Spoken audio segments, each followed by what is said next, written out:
जय गुरु जी। संगत जी शुक्राना। गुरु जी अनंतम अनंतम शुक्राना। संगत जी माफ़ कीजिएगा, मुझे कोल्ड की वजह से मेरी आवाज़ कुछ दबी दबी सी आ रही होगी, इसके लिए प्लीज़ मुझे माफ़ कीजिएगा। ओम नमः शिवाय। शिव जी सदा सहाय। ओम नमः शिवाय। गुरु जी सदा सहाय। ओम नमः शिवाय। शिव जी सदा सहाय। ओम नमः शिवाय। गुरु जी सदा सहाय। संगत जी ये मेरा दूसरा सत्संग है जो मैं आपके साथ शेयर कर रही हूँ। गला ख़राब होने की वजह से काफ़ी टाइम से सोच रही थी कि करूँ या ना करूँ, बट मेरी आवाज़ नहीं आ रही थी। अभी थोड़ा बहुत ठीक है तो मैं अपना सत्संग आप सबसे शेयर कर रही हूँ। वैसे तो बहुत सारे सत्संग हैं, छोटे छोटे सत्संग बहुत सारे हैं, कुछ याद होते हैं कुछ भूल जाते हैं, पर मैं आपसे मैं बताना चाहूँगी कि जब किस तरीके से गुरुजी ने मुझे ब्लेस किया था, अपना चुन्नी मुझे ब्लेस किया था। उसके बाद से तो मेरी लाइफ में एक नई शुरुआत हुई, मुझे नया जॉब मिला, मैं काफ़ी खुश रहने लगी। फिर मैं अपने अंकल जी से बोला कि बड़े मंदिर चलते हैं और दर्शन करके आते हैं गुरुजी के। और मन में कहीं ना कहीं मेरे था कि अगर स्वरूप मिल जाए तो हम घर ले आएंगे। तो मुझे नहीं पता था कि संडे के दिन स्वरूप नहीं मिलता है। हम दोनों बड़े मंदिर गए और वहाँ हमें दर्शन भी हुए। गुरुजी की कृपा से लंगर प्रसाद भी मिला, जल प्रसाद मिला, चाय प्रसाद भी मिला। सब करने के बाद जब हमने पता किया तो हमें स्वरूप नहीं मिला। उन्होंने बोला कि आज के दिन नहीं मिलता है, आप नेक्स्ट टाइम आना तो हम आपको स्वरूप जरूर देंगे। पर मन में एक ऐसे को उम्मीद थी कि नहीं, खाली हाथ मैं नहीं जाऊंगी, बहुत उम्मीद से आई हूँ, छोटा ही सही पर एक स्वरूप मिल जाना चाहिए। इतना सोचते ही हम बाहर निकले तो एक अंकल जी जा रहे थे। मैंने उनसे पूछा, अंकल जी आज क्या स्वरूप नहीं मिलेगा? उन्होंने बोला नहीं आज तो नहीं मिलेगा, बट आओ मेरे साथ। फिर उन्होंने अपने साथ लेकर गए और हमें लॉकेट स्वरूप दो लॉकेट स्वरूप मुझे दिया। मैं सच में बहुत खुश हो गई कि चलो मैं जैसा सोचा था कि छोटा सा ही मिल जाए तो हमें मिल गया। फिर मन में मैं ये बोल के वहाँ से आई कि अब गुरुजी आप ही मेरे घर आओगे, कि मैं तो आपको लेने आई थी बट आपकी मर्ज़ी नहीं है, पर अब आप अपनी मर्ज़ी से मेरे घर आओगे। और संगत जी आप भरोसा नहीं करोगे, 2 दिन ही गया था। मेरे हस्बैंड जब अपने स्कूल गए तो वहाँ एक उनकी कोलीग है, वो भी गुरुजी की संगत है। उनको मेरे अंकल जी ने बताया कि हम बड़े मंदिर गए थे, तो बहुत खुश हुई सुन के।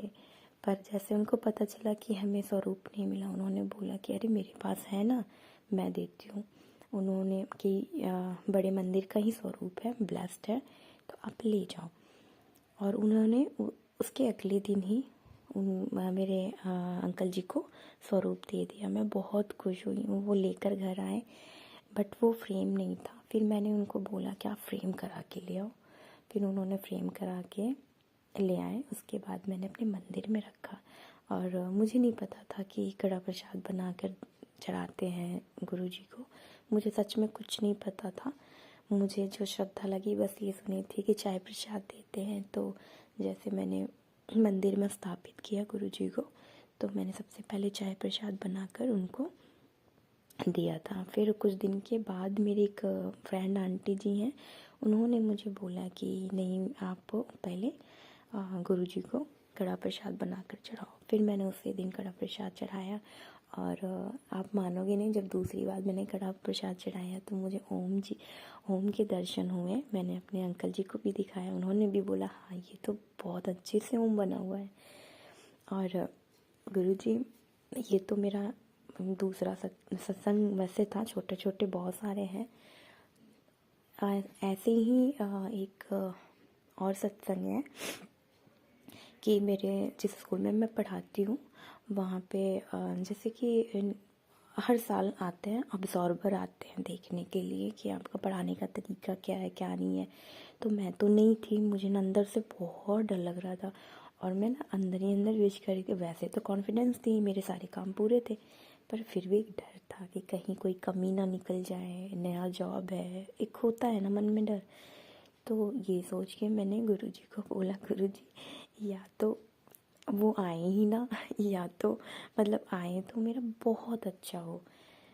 तो ये मैं सिर्फ सोचती थी कि बचा लेना मुझे।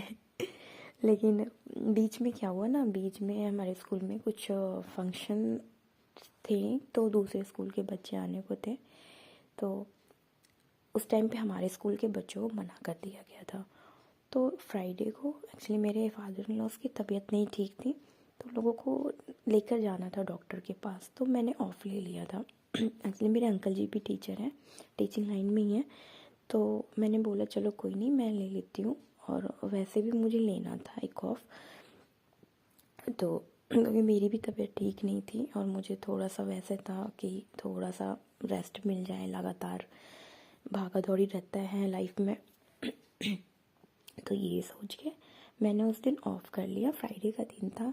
और आप मानोगे नहीं संगत जी, जिस दिन मैंने ऑफ़ किया ना, उसके नेक्स्ट दिन मैं सैटरडे जब मैं स्कूल गई ना, तो सब मुझे ऐसे घूर रहे थे। मैंने कहा क्या हुआ, सब बढ़िया? तो कह रही है हाँ बढ़िया ही है, कि हम तो फंस गए, तुम तो छुट्टी कर ली, कि कल के दिन हमारे अब्जॉर्बर आए थे।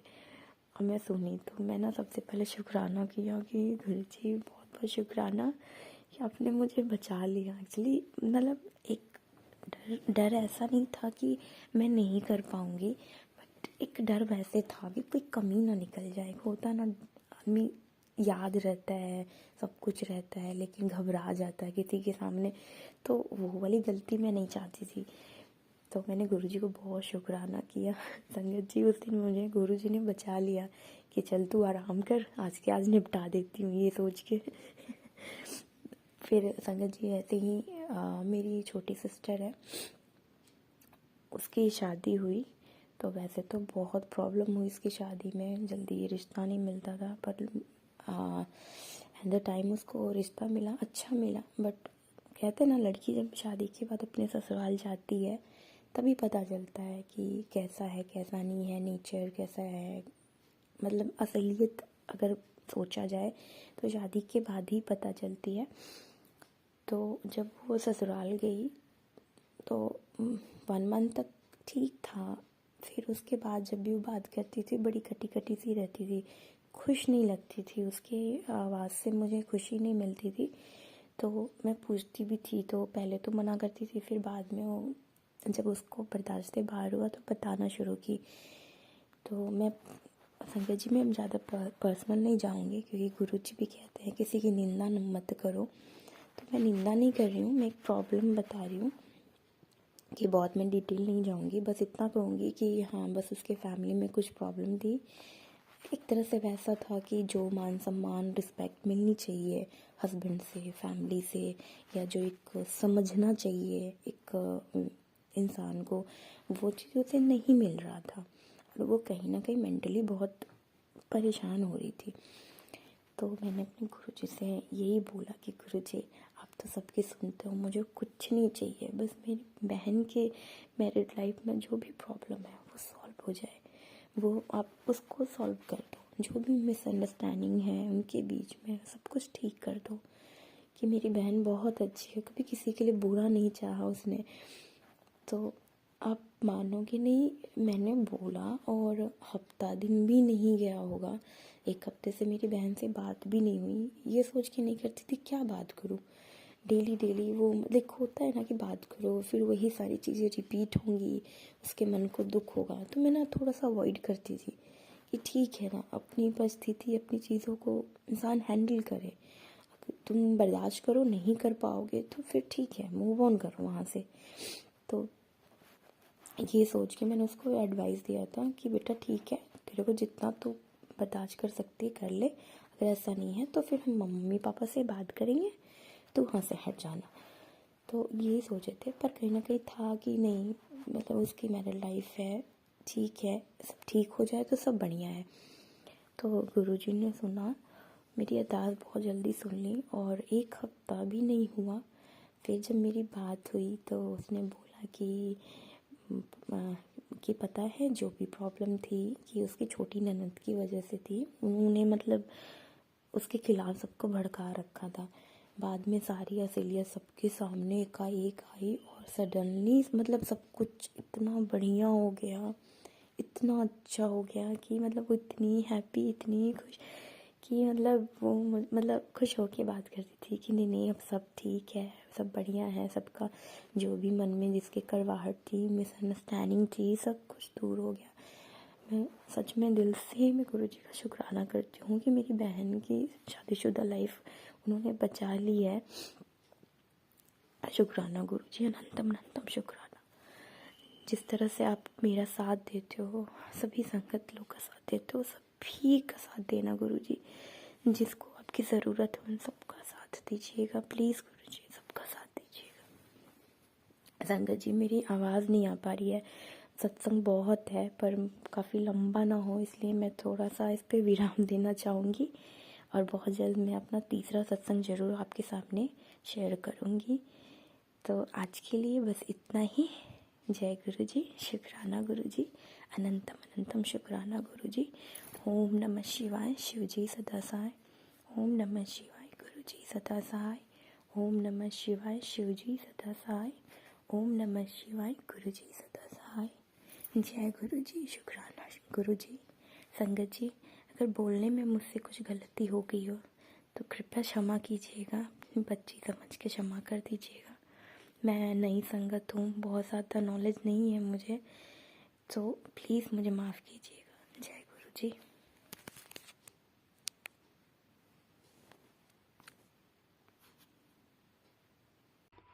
जय गुरु जी। संगत जी, ये था आंटी जी का पहला सत्संग और अब शुरू करते हैं आंटी जी का दूसरा सत्संग। जी मैं अपना मंत्र जाप के साथ शुरू करूँगी सत्संग।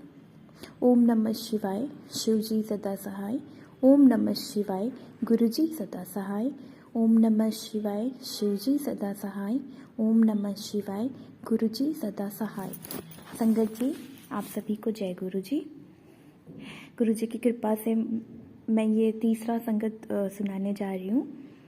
मुझे नहीं पता कि गुरुजी मेरे साथ कब से हैं, नहीं पता है, लेकिन अब भी सब चीज़ों को सोचती हूँ तो ऐसा लगता है कि वो तो बहुत पहले से मेरे साथ हैं, जब मैं उनको जानती नहीं थी तभी से। मेरी एक आंटी हैं, दोस्त आंटी हैं, वो गुरुजी को बहुत पहले से मानती आई हैं और मैं उनके घर पे ही गुरुजी के स्वरूप को देखती थी। तो मन में ऐसा नहीं था कि कुछ मैं पॉजिटिव सोचूं, नेगेटिव सोचूं कि कौन है, कैसे हैं, बट हाँ ये लगता था स्वरूप को देखकर कि ये कैसे गुरुजी हैं, बड़े स्टाइल में फ़ोटो खिंचवाते हैं, अच्छे लगते थे। ऐसा नहीं है कि कुछ नेगेटिव आया दिमाग में, पर उनके जो भी पोज होते थे ना, ऐसे गाल पे हाथ रख के या ऐसे बैठ के, तो मैं देख के सोचती थी कि मतलब इतने स्टाइल में कौन खिंचवाता है फ़ोटो। पर शायद मुझे नहीं पता था, सच में मैं नहीं पता था। गुरुजी माफ़ करना, संगत जी आप भी माफ़ कीजिएगा कि मुझे नहीं पता था कि कौन है, मैं उनके बारे में बिल्कुल भी नहीं जानती थी। पर उसके बावजूद भी मुझे गुरुजी ने ब्लेसिंग दी और उन्होंने मुझे बड़े मंदिर पहली बार बुलाया था। मैं उन्हीं आंटी के साथ गई थी पहली बार और मुझे कुछ भी नहीं पता था। मैं तो ये जानती भी नहीं थी कि छतरपुर में बड़ा मंदिर है गुरुजी का। मैं फ़र्स्ट टाइम वहाँ गई थी तो मतलब देख के मैं वैसे थी कि मतलब बहुत पॉजिटिविटी, बहुत ज़्यादा मैं खुश हो गई जगह पे जाके। मुझे लगा कि मतलब हाँ ऐसा लगा कि मतलब पहली बार आई हूँ और मतलब इतना अच्छा कोई जगह हो सकता है। और फिर जब हम अंदर गए, मंदिर के अंदर गई, तो मतलब मैं देखती रह गई, मैं गुरुजी के स्वरूप को देखती रह गई। वहाँ शिव जी का जो प्रतिमा है मैं उधर भी देखती रह गई। मतलब मुझे चारों तरफ ऐसा वातावरण, मतलब ऐसे कि स्वर्ग जैसा, बिल्कुल स्वर्ग जैसा। मैं चारों तरफ बस देखती रह गई, पूरी साज सज्जा, गुरुजी के जितने भी स्वरूप थे मैं सबको तकी लगा के देखती थी और ये बोलती थी इतनी स्टाइल में फ़ोटो है, सब इतने मतलब ब्रांडेड कपड़े, इतने स्टाइलिश कपड़े, मतलब बहुत सुंदर लगते थे। पर दिमाग में, मेरे मन में कभी नेगेटिव चीज़ नहीं आया कि नहीं ये तो गुरु नहीं लग रहे हैं या जो भी है, ऐसा कभी ख्याल नहीं आया। बस अगर पॉजिटिव नहीं हो तो नेगेटिव भी नहीं थी। फिर वहाँ पे हमें प्रसाद भी मिला जल प्रसाद मिला और मुझे अभी याद नहीं है कि क्या खाने को मिला था, पर कुछ तो मिला था प्रसाद में। तो उन्होंने, जो हमारी आंटी थी, उन्होंने बताया कि कुछ भी छोड़ते नहीं हैं और इसको आप यहीं पे खा लेना। तो हम खा लिए। मतलब मैं ये बता रही हूँ कि जब मैं गुरुजी को जानती नहीं थी, तब से गुरुजी अपनी ब्लेसिंग मेरे ऊपर बना रखे हैं। और शायद वही कारण था कि मैं एक बार अपने अंकल जी के साथ, हम एक्चुअली अंकल जी राधा स्वामी हैं, तो हम ब्यास गए थे। और जब हम वापस आ रहे थे तो जलंधर हाईवे पे हमारा एक्सीडेंट हो गया, और इतना भयंकर एक्सीडेंट, वो भी ट्रक से, कि उस टाइम पे हम बिल्कुल ब्लैंक थे कि क्या होगा, हम बचेंगे नहीं बचेंगे, हमें कुछ नहीं पता है। मतलब मेरे आंखों के सामने बिल्कुल अंधेरा था, ब्लैकआउट था।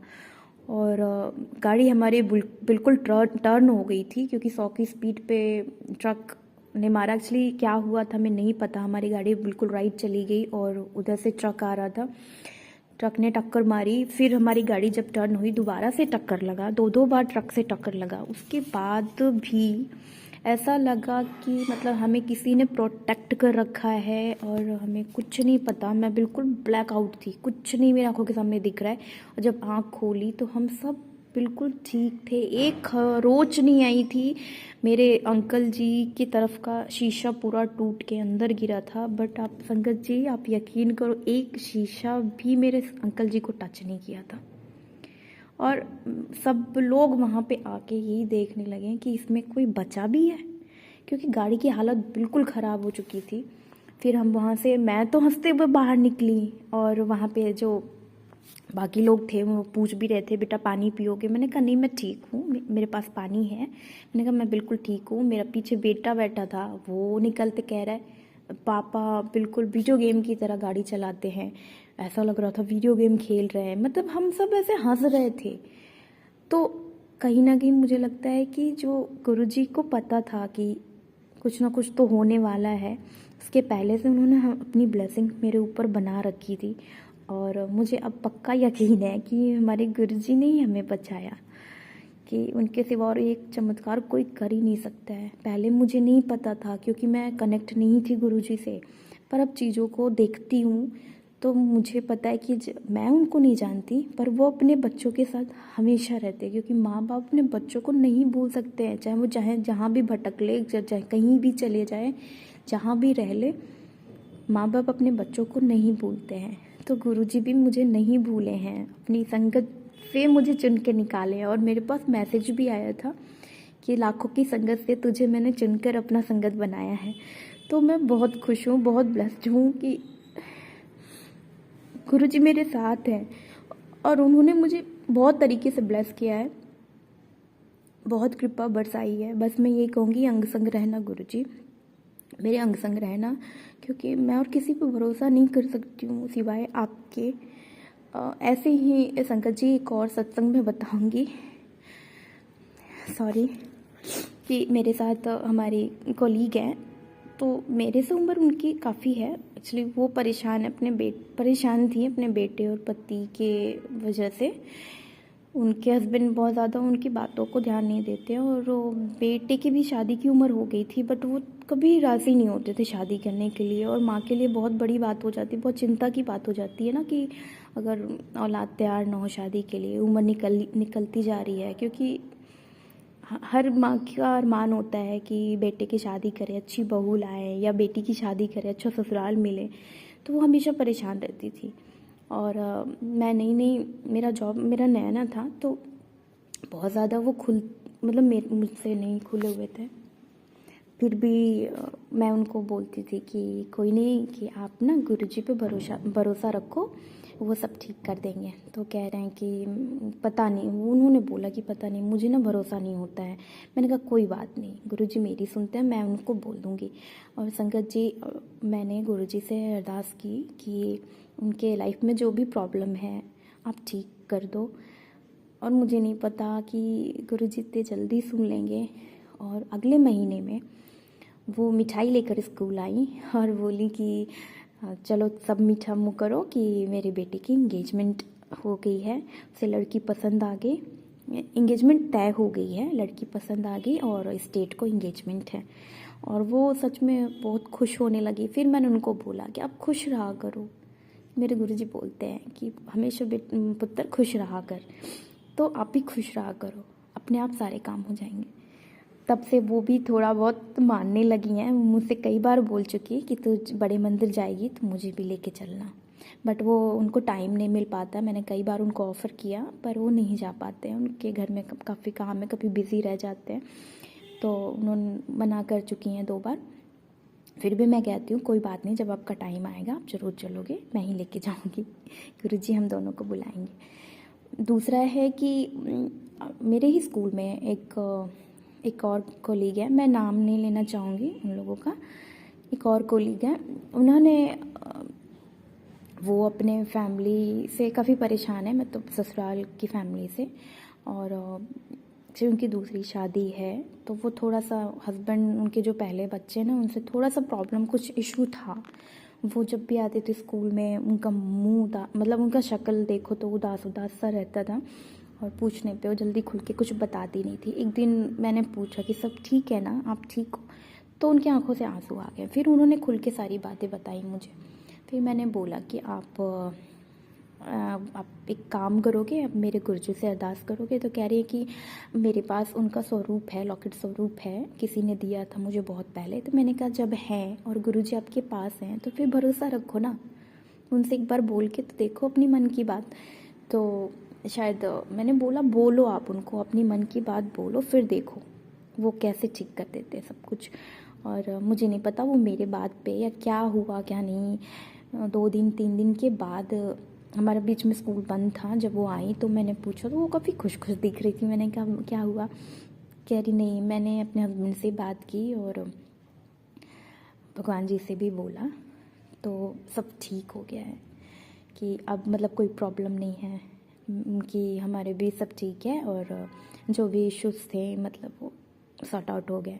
मैंने कहा चलो बढ़िया है। मैंने कहा देखा मेरे गुरुजी ऐसे ही हैं, मिनटों में करते हैं सारे काम, मिनटों में, कि बस भरोसा रखो, उनको मानो, कुछ भी मांगने की ज़रूरत नहीं है, उनको सब पता है किसको क्या चाहिए। बस अपने आप को पूरी तरीके से समर्पण कर दो उनके आगे और बस छोड़ दो। क्योंकि हम माँ बाप पे जैसे भरोसा करते ना आँख बंद करके कि हमारे माँ बाप हम कभी भी हमारे लिए गलत डिसीजन नहीं लेंगे, तो सेम चीज़ है। गुरुजी भी हमारे यही कहते हैं कि बस मानो मुझे, मांगो मत। तो संगत जी, अभी मैं इतना ही सुनाऊंगी अपना सत्संग। बहुत जल्दी मैं दूसरा भी सत्संग आपके सामने लाऊंगी। हाँ, एक सत्संग और है, ये बहुत बड़ा नहीं है, छोटा सा ही है संगत जी। एक बार मैं जिनके साथ स्कूल जाती हूँ उनके साथ मतलब हम दोनों स्कूल जा रहे थे और बारिश का टाइम था।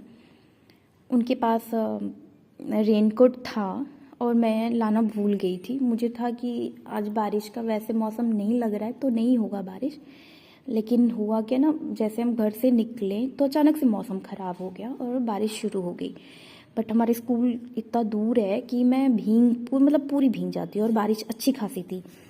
तो बीच में उन्होंने रोका और बोला भी कि रेनकोट पहन लो। तो मैंने बोला नहीं, मैं आज तो नहीं लाई, मैं भूल गई। तो उन्होंने तो पहन लिया और मैं मतलब था कि स्कूल जाते जाते मैं तो पूरी गीली हो जाऊंगी, और मेरे पास एक्स्ट्रा कपड़े भी नहीं लेके चली थी।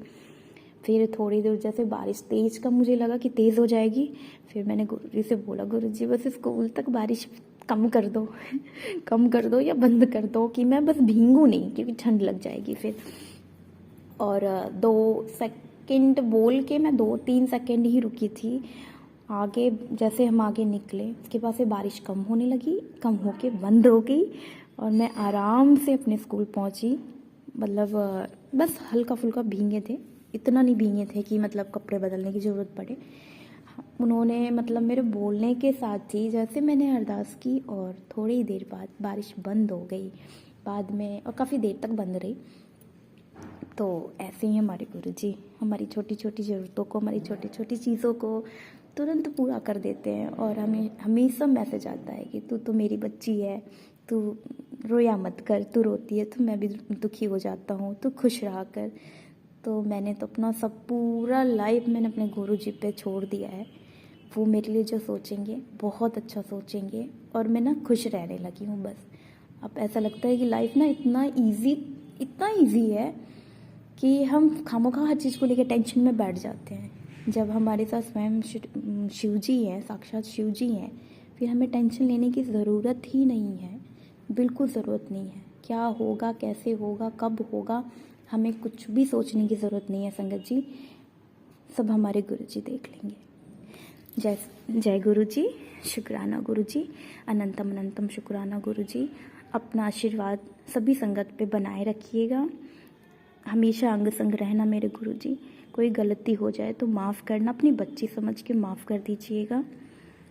जय गुरु जी, शुक्राना गुरु जी। ओम नमः शिवाय, शिव जी सदा सहाय। ओम नमः शिवाय, गुरु जी सदा सहाय। धन्यवाद।